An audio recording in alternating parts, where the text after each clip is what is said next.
എല്ലാവർക്കും നമസ്കാരം. ഞാൻ രാമകൃഷ്ണൻ ടി.ബി, സെബി രജിസ്റ്റേർഡ് റിസർച്ച് അനലിസ്റ്റാണ്. ഈ വീക്കിലി പോഡ്കാസ്റ്റ് കേട്ടതിന് ശേഷം ഡിസ്ക്ലെയിമർ കൂടി വായിച്ചു നോക്കണമെന്ന് താല്പര്യപ്പെടുന്നു. ഏപ്രിൽ 19 അവസാനിച്ച കഴിഞ്ഞ ആഴ്ചയിൽ നല്ല വൊളാട്ടിലിറ്റിയാണ് ഇന്ത്യൻ മാർക്കറ്റിലും അതുപോലെ തന്നെ ഏഷ്യൻ മാർക്കറ്റുകളിലും മറ്റ് ഗ്ലോബൽ മാർക്കറ്റുകളെല്ലാം നാം കണ്ടത്. ഇതിന് പ്രധാനപ്പെട്ട കാരണങ്ങൾ ഒന്ന് ഇസ്രായേലും ഇറാനും തമ്മിലുള്ള ജിയോ പൊളിറ്റിക്കൽ ഇഷ്യൂ, അതോടൊപ്പം തന്നെ അമേരിക്കയിലെ US ഫെഡ് റിസർവ് മെമ്പേഴ്സിൻ്റെ കമൻറ്റ്, അതായത് അമേരിക്കയിൽ ഇൻട്രസ്റ്റ് റേറ്റ് കട്ട് ചെയ്യുന്ന തീരുമാനം നീണ്ടുപോയേക്കാം എന്ന തരത്തിലുള്ള സ്റ്റേറ്റ്മെൻറ്റുകൾ, ഒപ്പം സെമി കണ്ടക്ടർ സ്റ്റോക്കുകളിൽ ഉണ്ടായിട്ടുള്ള സെൽ ഓഫ്. ഈ 3 ഇവൻറ്റുകളാണ് ഏപ്രിൽ 19 അവസാനിച്ച ആഴ്ചയിൽ ഗ്ലോബൽ മാർക്കറ്റുകളിൽ വലിയ രീതിയിലുള്ള ഒരു സെൽ ഓഫിന് കാരണമാക്കിയിട്ടുള്ളത്. തീർച്ചയായിട്ടും ഇന്ത്യൻ മാർക്കറ്റിലും നമ്മൾ നല്ല രീതിയിലുള്ള വൊളാറ്റിലിറ്റിയാണ് കണ്ടത്. കഴിഞ്ഞ ആഴ്ചയിൽ നമ്മൾ വെള്ളിയാഴ്ചയിലത്തെ കാര്യം നോക്കുകയാണെങ്കിൽ ഒരവസരത്തിൽ നിഫ്റ്റി 21,777.65 പോയിന്റ് വരെ താഴെ വന്നിരുന്നു. പക്ഷേ ക്ലോസ് ചെയ്തത് 22,147 പോയിന്റിലാണ്. തീർച്ചയായിട്ടും നല്ല റിക്കവറിയാണ് വെള്ളിയാഴ്ച ഇന്ത്യൻ മാർക്കറ്റിൽ കണ്ടത്. ഇതിന് പ്രധാനപ്പെട്ട കാരണം എന്ന് പറയുന്നത് ഇറാനും ഇസ്രായേലും തമ്മിൽ ഉള്ള ഇഷ്യൂ സീരിയസ് ആയിട്ട് വളരില്ല, മറിച്ച് അത് ഓൾമോസ്റ്റ് സെറ്റിൽഡ് ആണ് എന്ന തരത്തിലുള്ള റിപ്പോർട്ട് വന്നതാണ്. അതോടൊപ്പം തന്നെ നമുക്കൊരു എക്സ്പെക്റ്റേഷൻ ഉണ്ടായിരുന്നു. അനൗൺസ്മെൻറ്റുകൾ പ്രകാരം എലോൺ മസ്ക് 21-22 തീയതികളിൽ, അതായത് തിങ്കൾ ചൊവ്വയൊക്കെ ആയിട്ട് ഇന്ത്യയിൽ വന്ന് വലിയ രീതിയിലുള്ള അനൗൺസ്മെൻറ്റുകളൊക്കെ നടത്തുമെന്നുള്ളൊരു എക്സ്പെക്റ്റേഷൻ ഉണ്ടായിരുന്നു.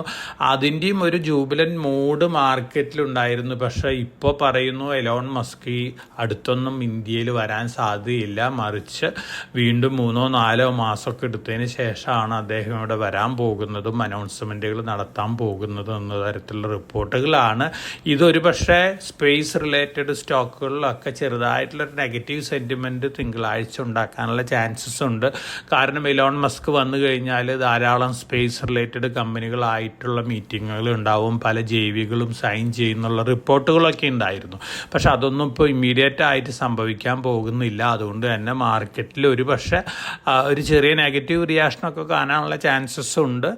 അപ്പോൾ ഇത്തരത്തിലുള്ള ന്യൂസ് ഫ്ലോസ് വരുമ്പോൾ തീർച്ചയായിട്ടും ഇന്ത്യൻ മാർക്കറ്റിലും അതുപോലെ തന്നെ മറ്റ് മാർക്കറ്റുകളിലൊക്കെ വലിയ രീതിയിലുള്ള ചലനങ്ങളൊക്കെ കാണാനുള്ള ചാൻസസ് ഉണ്ട്. സെമി കണ്ടക്ടർ രംഗം നോക്കുകയാണെങ്കിൽ വെള്ളിയാഴ്ച അമേരിക്കയിൽ NVIDIA 10% താഴെ പോയത്. അതുപോലെ തന്നെ സൂപ്പർ മൈക്രോ കമ്പ്യൂട്ടർ 23% താഴെ പോയിട്ടുള്ളത്. AMD 5% താഴെ വന്നു. അതോടൊപ്പം തന്നെ നെറ്റ്ഫ്ലിക്സ് 9% താഴെ വന്നു. നെറ്റ്ഫ്ലിക്സിൻ്റെ കാര്യം എടുക്കുകയാണെങ്കിൽ ഇനി മുതൽ അവർ ഗൈഡൻസ് നൽകില്ല എന്നുള്ള സ്റ്റേറ്റ്മെൻറ്റ് നടത്തിയിരുന്നു. അതിനുശേഷമാണ് നെറ്റ്ഫ്ലിക്സിലും ഒരു സെൽ ഓഫ് കണ്ടത്. അപ്പോൾ പൊതുവെ ടെക്നോളജി സ്റ്റോക്കുകളിൽ വെള്ളിയാഴ്ച ഒരു സെൽ ഓഫ് അമേരിക്കയിൽ കണ്ടിരുന്നു. അതിൻ്റെ ഒരു ഇമ്പാക്റ്റ് ഒരു പക്ഷേ നമുക്ക് ഈ ആഴ്ചയിൽ നമ്മുടെ മാർക്കറ്റിലും കാണാനുള്ള ചാൻസസ് ഉണ്ട്. തിങ്കളാഴ്ച ആരംഭിക്കുമ്പോൾ ഒരു പക്ഷേ ടെക്നോളജി റിലേറ്റഡ് സ്റ്റോക്കുകളിലൊക്കെ ഒരു നെഗറ്റീവ് റിയാക്ഷൻ കണ്ടേക്കാം. പക്ഷേ all depends on the global sentiment ആണ്. ഇനി തിങ്കളാഴ്ച മാർക്കറ്റ് ആരംഭിക്കുമ്പോൾ ഏഷ്യൻ മാർക്കറ്റുകൾ ബെറ്റർ ആയിട്ട് ഓപ്പൺ ചെയ്യുകയാണെങ്കിൽ അത്തരത്തിലുള്ള നെഗറ്റീവ് സെൻറ്റിമെൻ്റ് ഒന്നും നമുക്ക് കാണാൻ ഒരു പക്ഷേ സാധിക്കില്ല. എന്നിരുന്നാലും ഓവറോൾ ഒരു കോഷ്യസ് മൂഡാണ് ഗ്ലോബൽ മാർക്കറ്റുകളിലുള്ളത്.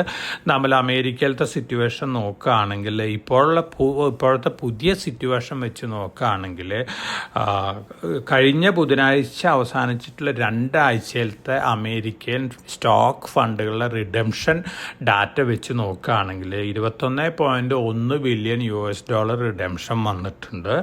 ഇത് ഡിസംബർ 2022 ശേഷമുള്ള ഹയസ്റ്റ് ഫിഗറാണ്. ഒപ്പം 2022 ശേഷമുള്ള ഹയസ്റ്റ് ഷോർട്ട് പൊസിഷൻ ബിൽഡപ്പാണ് ഹെഡ്ജ് ഫണ്ടുകളും നടത്തിയിട്ടുള്ളത്. ഇത് സൂചിപ്പിക്കുന്ന ഒരു നെഗറ്റീവ് സെൻറ്റിമെൻറ്റിന് തന്നെയാണ് അമേരിക്കയിൽ. കാരണം ഇത്തരത്തിലുള്ള റിഡംഷനും അതുപോലെ തന്നെ hedge fund short position buildup ഒക്കെ ഒരു പ്രഷർ മാർക്കറ്റിൽ ഉണ്ടാക്കാനുള്ള ചാൻസസ് ഉണ്ട്.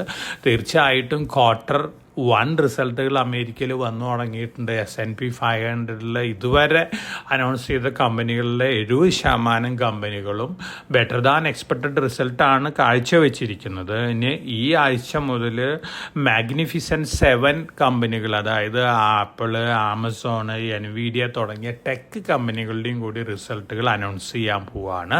ഈ റിസൾട്ടുകൾ വന്നതിന് ശേഷമാണ് ടെക്നോളജിയിൽ ഇനി വലിയ രീതിയിൽ മുന്നേറ്റം ഉണ്ടാവുമോ എന്നുള്ള കാര്യത്തിൽ നമുക്ക് തീരുമാനം എടുക്കാനായിട്ട് സാധിക്കുകയുള്ളൂ. അല്ലാത്ത പക്ഷം ഒരുപക്ഷെ എവരി റൈസിൽ ടെക്നോളജി സ്റ്റോക്കുകളിൽ സെൽ ഓഫ് കാണാനുള്ള ചാൻസസ് ആണ് കാണുന്നത്.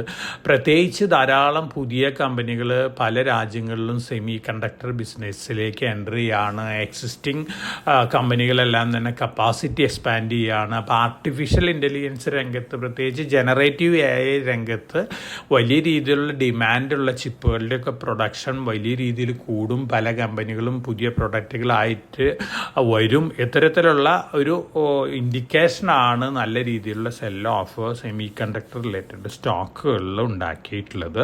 തീർച്ചയായിട്ടും ഒരു കോഴ്സ് കറക്ഷൻ ആവശ്യമാണ്. കാരണം വലിയ രീതിയിലാണ് ഈ സ്റ്റോക്കുകളൊക്കെ കഴിഞ്ഞ 2, 3, 4 മാസമായിട്ട് മുന്നേറിയിട്ടുള്ളത്. അതിൻ്റെ ഒരു നീജർക്ക് റിയാക്ഷനാണ് ഇപ്പോൾ നമ്മൾ കണ്ടിട്ടുള്ളത്.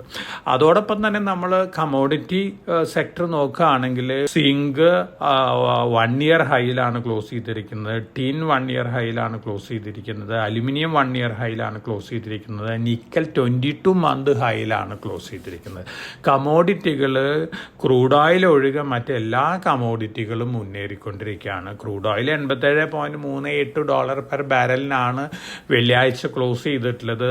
ഗോൾഡ് നോക്കുകയാണെങ്കിൽ $2406.7 പെർ ഔൺസിനാണ് ജൂൺ ഫ്യൂച്ചേഴ്സ് ക്ലോസ് ചെയ്തിട്ടുള്ളത്. നമ്മൾ സ്പോട്ട് ഗോൾഡ് നോക്കുകയാണെങ്കിൽ $2391.1 പെർ ഔൺസിനാണ് ക്ലോസ് ചെയ്തിട്ടുള്ളത്. അപ്പം ഓൾമോസ്റ്റ് എല്ലാ കമോഡിറ്റികളും മുന്നേറിക്കൊണ്ടിരിക്കുകയാണ്. അപ്പോൾ ഗ്ലോബൽ സിറ്റുവേഷൻ നോക്കുകയാണെങ്കിൽ higher political uncertainty, higher inflation, അതുപോലെ തന്നെ ഹയർ കമോഡിറ്റി പ്രൈസസ്, ഇതൊക്കെ സൂചിപ്പിക്കുന്നത് മാർക്കറ്റിൽ ഒരു പ്രഷർ ഹയർ ലെവലിൽ ഉണ്ടാവും എന്നുള്ള തരത്തിലുള്ള ഒരു ഇൻഡിക്കേഷനാണ്. അപ്പോൾ അത്തരത്തിലുള്ള ഒരു സിറ്റുവേഷൻ തന്നെയാണ് നമ്മളെ സംബന്ധിച്ച് നോക്കുകയാണെങ്കിൽ നമുക്ക് ഇന്ത്യയിലും കാണാൻ സാധിക്കുന്നത്. എവരി റൈസിൽ ഒരു സെൽ ഓഫ് കാണാനുള്ള ചാൻസസ് വളരെ വളരെ കൂടുതലാണ്. പ്രത്യേകിച്ച് നമ്മുടെ പാർലമെൻറ്റ് ഇലക്ഷൻ്റെ 1ാം ഘട്ടം കഴിഞ്ഞു. വെള്ളിയാഴ്ച ഏപ്രിൽ 19 വെള്ളിയാഴ്ച കഴിഞ്ഞിട്ടുണ്ട്. ഇനി 6 ഘട്ടങ്ങളും കൂടിയാണുള്ളത്. ഈ കാലയളവിൽ ധാരാളം പൊളിറ്റിക്കൽ ന്യൂസ് ഫ്ലോസ് ഒക്കെ വരാൻ, മാർക്കറ്റ് വൊളാറ്റിലിറ്റി ഒക്കെ ഉണ്ടാക്കാനുള്ള ചാൻസസ് ഒക്കെ വളരെ വളരെ കൂടുതലാണ്. ഒപ്പം നമ്മൾ ഒരു പോസിറ്റീവ് സൈഡ് ഉള്ളത്, എമർജിംഗ് പോർട്ട്ഫോളിയോ റിസർച്ച് പ്രകാരം കഴിഞ്ഞ ബുധനാഴ്ച അവസാനിച്ച ആഴ്ചയിൽ ഫണ്ട് ഇൻഫ്ലോസും ഔട്ട്ഫ്ലോസും ഒക്കെ വെച്ച് നോക്കുകയാണെങ്കിൽ ഇന്ത്യ ഡെഡിക്കേറ്റഡ് ഫണ്ടുകളിലേക്ക് മാത്രമാണ് ഇൻഫ്ലോ വന്നിരിക്കുന്നത്. ഒപ്പം ടെക്നോളജി റിലേറ്റഡ് ഫണ്ടുകളിലേക്ക്, അമേരിക്കയിലത്തെ ടെക് ഫണ്ടുകളിലേക്കും ചെറിയ രീതിയിലുള്ള ഇൻഫ്ലോസ് വന്നിട്ടുണ്ട്. ഇത് മാറ്റി വെച്ച് കഴിഞ്ഞാൽ ഇന്ത്യനെ സംബന്ധിച്ച് മാത്രമാണ് ഒന്ന് പോസിറ്റീവായിട്ട് തിങ്ക് ചെയ്യാനുള്ള ഒരു അവസരമുള്ളത്. കാരണം ഇന്ത്യ ഡെഡിക്കേറ്റഡ് ഫണ്ടുകളിലേക്ക് 57 ആഴ്ച കണ്ടിന്യൂസ് ഇൻഫ്ലോ ആണ് വന്നിട്ടുള്ളത്. തീർച്ചയായിട്ടും നമ്മളെ സംബന്ധിച്ച് പോസിറ്റീവായിട്ടുള്ള ന്യൂസാണ്. പക്ഷേ മറ്റ് എല്ലാ രാജ്യങ്ങളിലത്തെ ഫണ്ടുകളുടെ സ്ഥിതി നോക്കുകയാണെങ്കിൽ ഔട്ട്ഫ്ലോസ് ആണ്. അപ്പോൾ ഇതും സൂചിപ്പിക്കുന്നത് ഗ്ലോബലി ചെറിയ രീതിയിലുള്ള ഒരു നെഗറ്റീവ് സെൻറ്റിമെൻറ്റിനെ തന്നെയാണ്. അപ്പോൾ തീർച്ചയായിട്ടും നമ്മളെ സംബന്ധിച്ച് നമ്മുടെ Q4 റിസൾട്ടുകളും ആനുവൽ റിസൾട്ടുകളൊക്കെ അനൗൺസ്മെൻറ്റ് വന്നിട്ടുണ്ട്. ഇതുവരെ വന്നിട്ടുള്ള റിസൾട്ടുകളൊക്കെ വെച്ച് നോക്കുകയാണെങ്കിൽ TCS ബെറ്റർ ദാൻ എക്സ്പെക്റ്റഡ് ആണ്. ഇൻഫോസിസ് സ്ലൈറ്റ്ലി ബിലോ എക്സ്പെക്റ്റേഷൻ ആയിരുന്നു. അതുപോലെ തന്നെ ഇന്ന് HDFC ബാങ്ക് റിസൾട്ട് അനൗൺസ് ചെയ്തിട്ടുണ്ട്. സ്ലൈറ്റ്ലി ബിലോ എക്സ്പെക്റ്റേഷൻ ആണ്.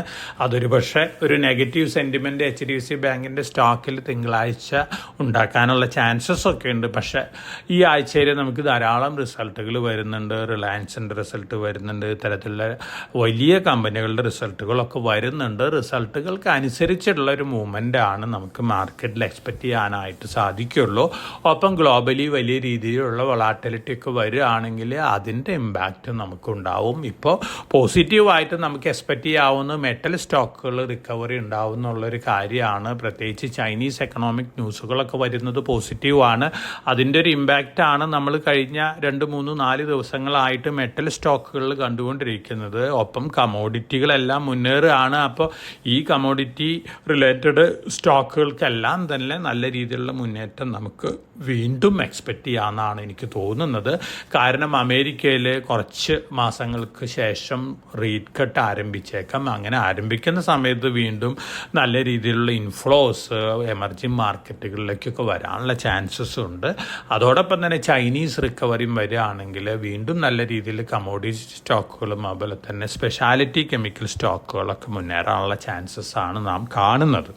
ഇനി നമ്മൾ ഇന്ത്യയിലത്തെ സെക്ടർ സ്പെസിഫിക് അല്ലെങ്കിൽ സ്റ്റോക്ക് സ്പെസിഫിക് അല്ലെങ്കിൽ ഇവന്റ് സ്പെസിഫിക് കാര്യങ്ങളൊക്കെ നോക്കുകയാണെങ്കിൽ ഹിന്ദുസ്ഥാൻ സിങ്ക് മാനേജ്മെന്റ് മുമ്പ് പറഞ്ഞിരുന്നു അവർ ഡീമർജറിന് പോവാന്നുള്ളത്. ഗവൺമെന്റ് പക്ഷേ ഒപ്പോസ് ചെയ്തിരുന്നു. പക്ഷേ ഇപ്പോൾ പറയുന്നു ഗവൺമെന്റ് ഹിന്ദുസ്ഥാൻ സിങ്കിലുള്ള ബാലൻസ് 29.54% അടുത്ത 3 മാസത്തിനുള്ളിൽ ഓഫർ ഫോർ സെയിലിൽ കൂടെ വിൽക്കുമെന്നാണ് പറയുന്നത്. തീർച്ചയായിട്ടും അതൊരു പോസിറ്റീവ് ന്യൂസാണ് ഹിന്ദുസ്ഥാൻ സിങ്കിനെ സംബന്ധിച്ച്. ഗവൺമെന്റ് സ്റ്റേക്ക് ഒരുപക്ഷെ വേദാന്ത തന്നെ വാങ്ങാനുള്ള സാധ്യതകൾ കൂടുതലാണ്. അങ്ങനെ വരുമ്പോൾ ഹിന്ദുസ്ഥാൻ സിങ്ക് വീണ്ടും ഡീമർജർ പ്രപ്പോസൽ കൺസിഡർ ചെയ്യാനുള്ള ചാൻസസ് ആണ് കാണുന്നത്.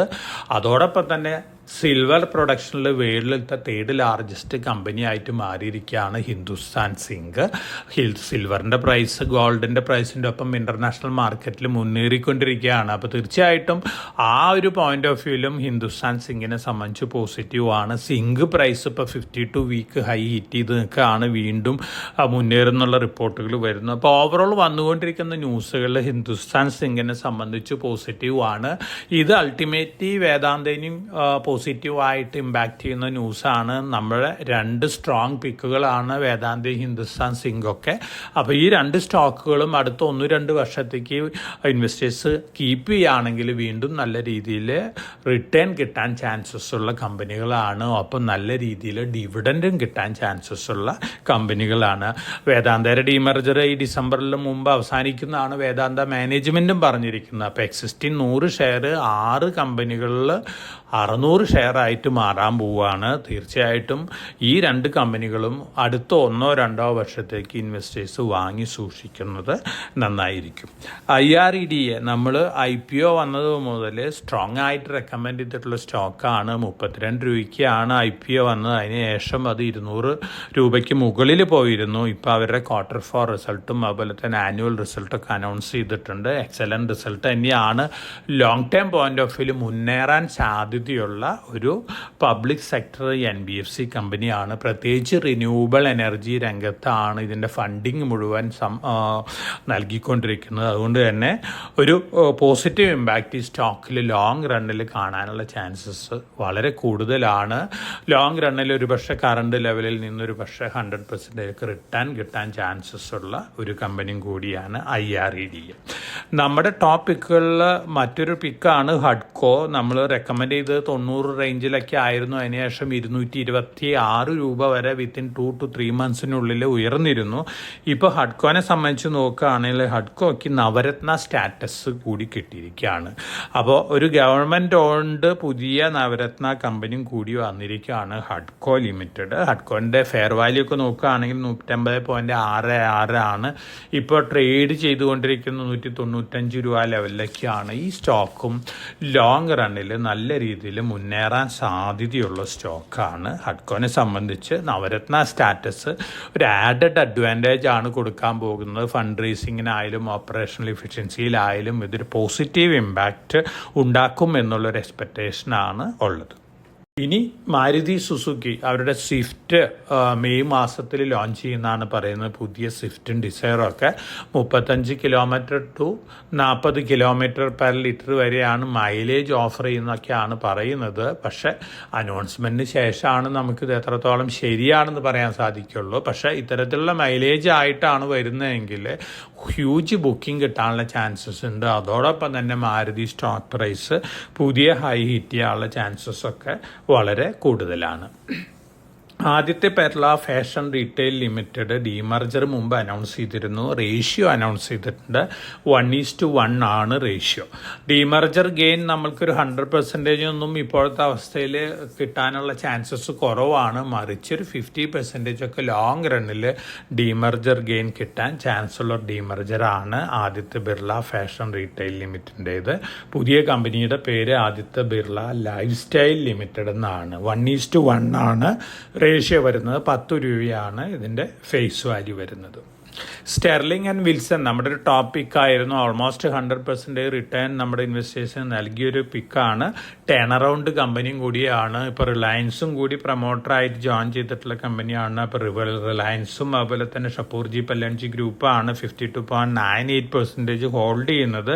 രണ്ടുപേരും കൂടി ടേൺ അറൗണ്ട് റിസൾട്ടാണ് കാഴ്ചവെച്ചിരിക്കുന്നത്. പ്രോഫിറ്റബിലിറ്റി ആയി, നെറ്റ്വർത്ത് പോസിറ്റീവായി, ധാരാളം ഓവർസീസ് കൺട്രികളിൽ സബ്സിഡറികളുള്ള ഒരു കമ്പനിയും കൂടിയാണ്.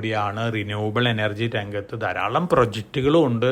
നൈജീരിയ പോലെയുള്ള സ്ഥലങ്ങളിൽ, അതുപോലെ തന്നെ സ്പെയിനിലൊക്കെ ധാരാളം പ്രൊജക്റ്റുകളുമുള്ള ഉള്ളൊരു കമ്പനിയും കൂടിയാണ് സ്റ്റെർലിംഗ് ആൻഡ് വിൽസൺ.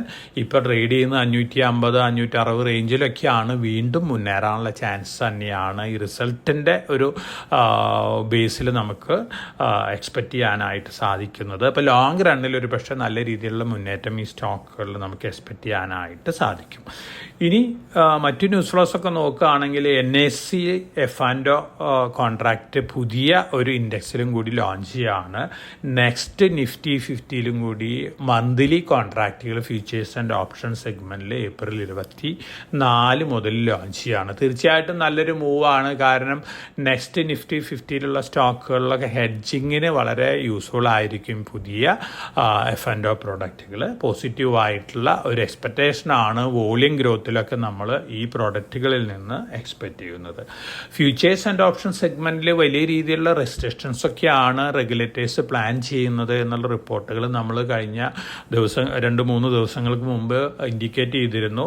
ഇത്തരത്തിലുള്ള ഒരു അനൗൺസ്മെൻറ്റ് ഏത് നിമിഷം വന്നേക്കാം. അപ്പോൾ ഫ്യൂച്ചേഴ്സ് ആൻഡ് ഓപ്ഷൻ സെഗ്മെൻറ്റിൽ ട്രേഡ് ചെയ്യുന്ന ഇൻവെസ്റ്റേഴ്സിൻ്റെ നെറ്റ്വർത്ത് കാണിക്കേണ്ടി വരും. അതുപോലെ തന്നെ ഒരു സർട്ടിഫിക്കേഷനൊക്കെ പാസ്സാകേണ്ടി വരുന്നുള്ള റിപ്പോർട്ടുകളൊക്കെയാണ് വരുന്നത്.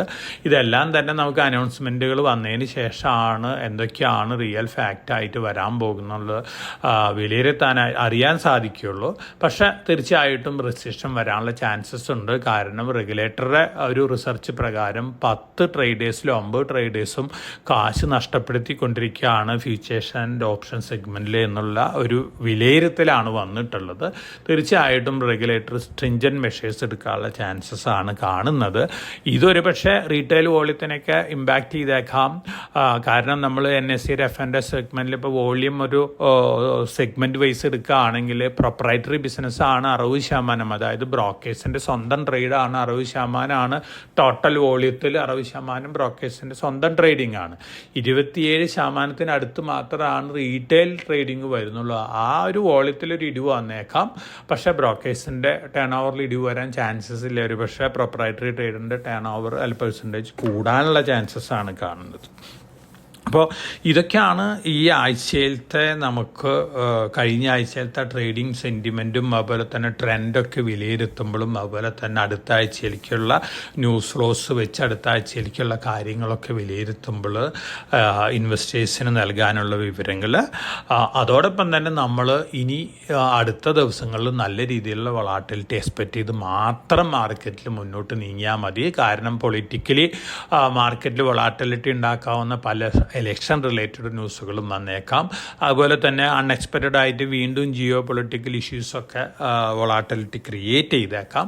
ഒപ്പം Q4 റിസൾട്ടുകൾ വന്നേക്കാം. പല റിസൾട്ടുകളും ബെറ്റർ ദാൻ എക്സ്പെക്റ്റഡ് വന്നേക്കാം. പക്ഷേ പല റിസൾട്ടുകളും ബിലോ എക്സ്പെക്റ്റേഷൻ ആണെങ്കിൽ അതിൻ്റേതായ നെഗറ്റീവ് ഇമ്പാക്റ്റ് ഒക്കെ മാർക്കറ്റിൽ കാണാം. ഒപ്പം ഗ്ലോബൽ വൊളാറ്റിലിറ്റി, ഗ്ലോബലി ഇപ്പം നേരത്തെ ഞാൻ സൂചിപ്പിച്ച പോലെ നെഗറ്റീവ് സെൻറ്റിമെൻറ്റ് നിലനിൽക്കുന്നുണ്ട്. വലിയ രീതിയിൽ ഗ്ലോബൽ മാർക്കറ്റുകൾ താഴെ പോവുകയാണെങ്കിൽ ഒരുപക്ഷെ അത്തരത്തിലുള്ളൊരു ഫാളും നമ്മുടെ അവിടെ ഉണ്ടാവാനുള്ള ചാൻസസ് ഒക്കെ ഉണ്ട്. അപ്പോൾ വളരെ കോഷ്യസ് ആയിട്ട് നമ്മൾ അടുത്ത ദിവസങ്ങളിൽ മാർക്കറ്റിൽ മൂവ് ചെയ്യണം.